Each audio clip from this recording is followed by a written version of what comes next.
avoiding distraction is the key to not living with regret.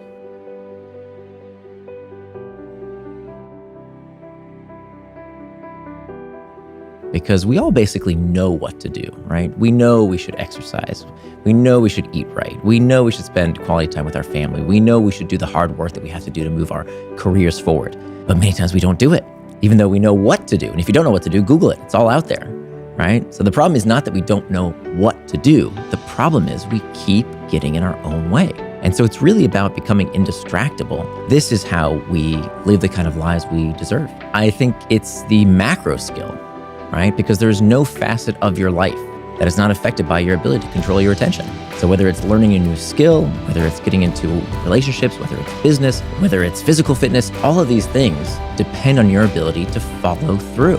And so that's why I think it's a skill of the century, that if you don't master that skill, everything else becomes much more difficult, if not impossible. But if you do, if you can become indistractable, I made up the word indistractable. It's meant to sound like indestructible. It's meant to be a superpower. It's meant to be a trait that we want in order to achieve our dreams. And so my goal was not to tell people what to do, right? I'm not going to say you need to exercise, you need to live right, you need to do this, you need to do that. That's not my goal at all. If you want to play video games for your waking hours, that's fine with me. Do the things that they themselves want to do. Whatever it is that you say you want to do with your time and attention, that's what I want to help you do. So the best way to understand what distraction is to understand what distraction is not. And to do that, we have to start with where the word comes from. So the word distraction comes from this Latin root trahare, which means to pull. And if you notice that the opposite of distraction is not focus. Many people say, I don't want to be distracted, I want to be focused. But that's not the opposite of the word. The opposite of distraction is traction. That both words end in the same 6 letters, A-C-T-I-O-N, that spells action, reminding us that distraction is not something that happens to us, it is an action we ourselves take. So we have traction, we have distraction. Traction is any action that pulls us towards what we say we're going to do. Things that move us closer to our values, help us become the kind of person we want to become. Those are acts of traction. The opposite of traction, distraction, is any action that pulls us away from what we plan to do, farther from our goals, farther from becoming the person we want to become. So this is really important. This isn't just semantics, because I would argue that any action that you do with intent, anything that is planned ahead, anything that involves forethought, is traction. So there's a lot of talk today about how, social media is melting our brains and video games are bad for you. I don't agree. I think that anything that you plan to do with your time and attention, as long as it's done with intent, is fine. That becomes an act of traction, as long as it's planned for with intent. As Dorothy Parker said, the time you plan to waste is not wasted time. Now, just because something is a work-related task doesn't mean it's not a distraction. In fact, that's the worst kind of distraction, because these distractions trick you into not even realizing you're getting distracted. I'll give you a perfect example. I would sit down at my desk and I would say, okay, I've got that big project that I need to work on right now. Nothing's going to get in my way. I'm going to stay focused. Here I go. I'm going to get started. But first, let me check some email, right? Let me just scroll that Slack channel. Let me just do that one thing on my to-do list, that easy task, just to get started here, just to get the rhythm going, right? It's a work-related task. And when I didn't realize that is the most pernicious form of distraction, the distraction that you don't even realize is happening. Because if it's not what you said you were going to do in advance within your time and attention, it is by definition a distraction. So what we tend to do is we prioritize the easy work. We prioritize the urgent work, as opposed to the hard and important work we have to do to move our lives and careers forward. So just because it's a work-related task doesn't mean it's a distraction. That's the most awful type of distraction. It's not the video games, it's not the social media, it's the distractions we don't even know are distracting us from what we said we would do with our time. So now we've got traction, we've got distraction. Now the other 2 parts of the model involve what we call triggers. Triggers are these things that prompt us to action. We have 2 kinds of triggers. External triggers are things in our outside environment. These are things that we tend to blame, like cell phones and our computers and all the pings, dings, and rings in our life. But studies find that those account for only 10% of our distractions. Only 10% are caused by these external triggers. So what's the other 90%? 90% of the time that we get distracted, it's not because of what's happening outside of us, it's because of what's happening inside of us. These are called internal triggers. Internal triggers are these uncomfortable emotional states that we seek to escape. And so that's the first step to becoming indistractable, and answers your question around why, by and large, even though despite knowing what to do, we don't do it, it's because all of these problems are an emotion regulation problem. That in fact, time management is pain management. I would argue weight management is pain management. Money management is pain management. In fact, all human behavior is about a desire to escape discomfort. And then answers your question around why don't we just do what we say we're going to do? It's because we don't realize that these are always emotion regulation problems. So that's the first step to becoming indistractable, is mastering the internal triggers.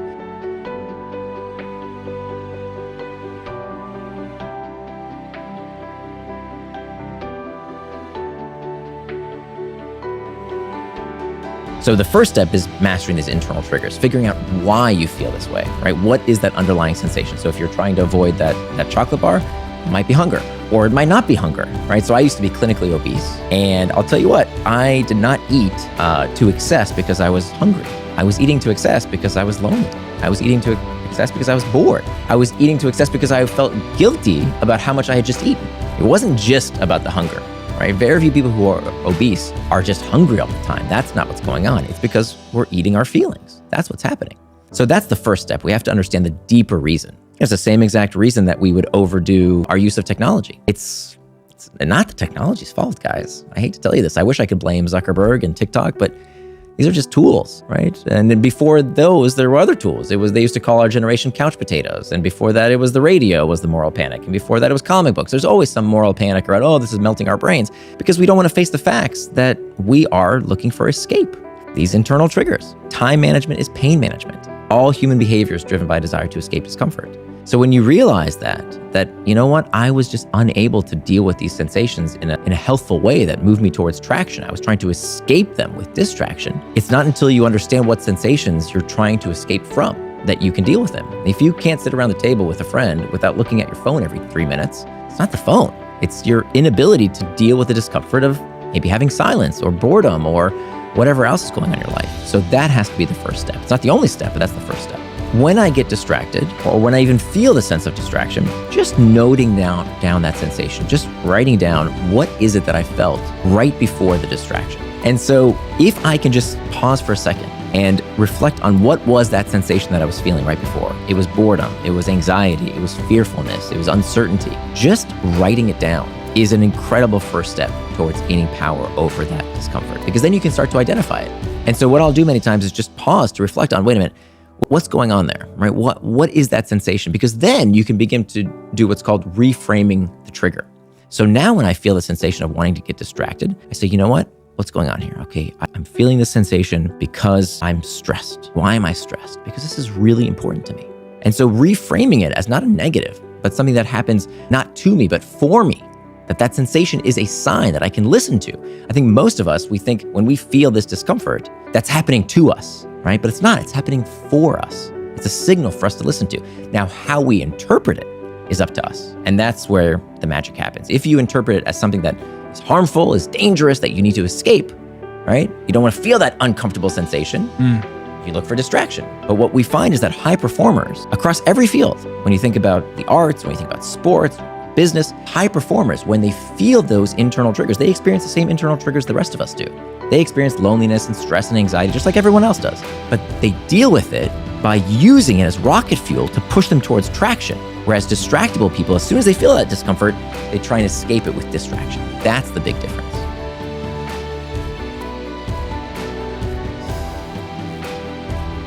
Second step is to make time for traction. So you have those doubts.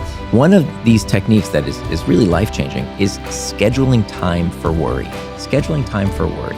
That what happens is in the moment, we feel these feelings, we think these thoughts, and a distractible person will say, well, I got to deal with that sensation right now. I have to work through whatever it is that I'm feeling right now. And they stop everything to do that. And that's not the right method. The right method is to write down that sensation and get back to the task at hand as quickly as possible using these 4 strategies. Then later on, right now that you've written down what that sensation is, you're going to make time in your calendar to think about that sensation. As opposed to when I started writing down and planning for that worry time, you know what happened? 9 out of 10 of those worries and emotions and fears and thoughts melted away. When I had a few minutes to think about them, you know what? Actually, that wasn't that important. That didn't have to get done. That wasn't really a problem, right? And the 1 out of 10 that really was an issue that I did need to think about, okay, now I have time to actually think about it. So 1, it compartmentalizes that time so it doesn't pull you away and it lets your brain relax. Second thing it does is that it lets your brain say, okay, I don't have to worry about this problem right now. I can think about it later. We see this, by the way, with children. Part of my advice is schedule time for your kids to play video games. put it in their daily schedule. Like sit down with them and make a schedule for the day and have that time, because then they don't have to worry about all day. When do I get to play Fortnite? When do I get to, hang out with my friends online? It's in their schedule. It's coming. They don't have to think about it all day long. And so it's the same with any of these potential distractions. We want to compartmentalize these times when we can think about them later in the day and work on them.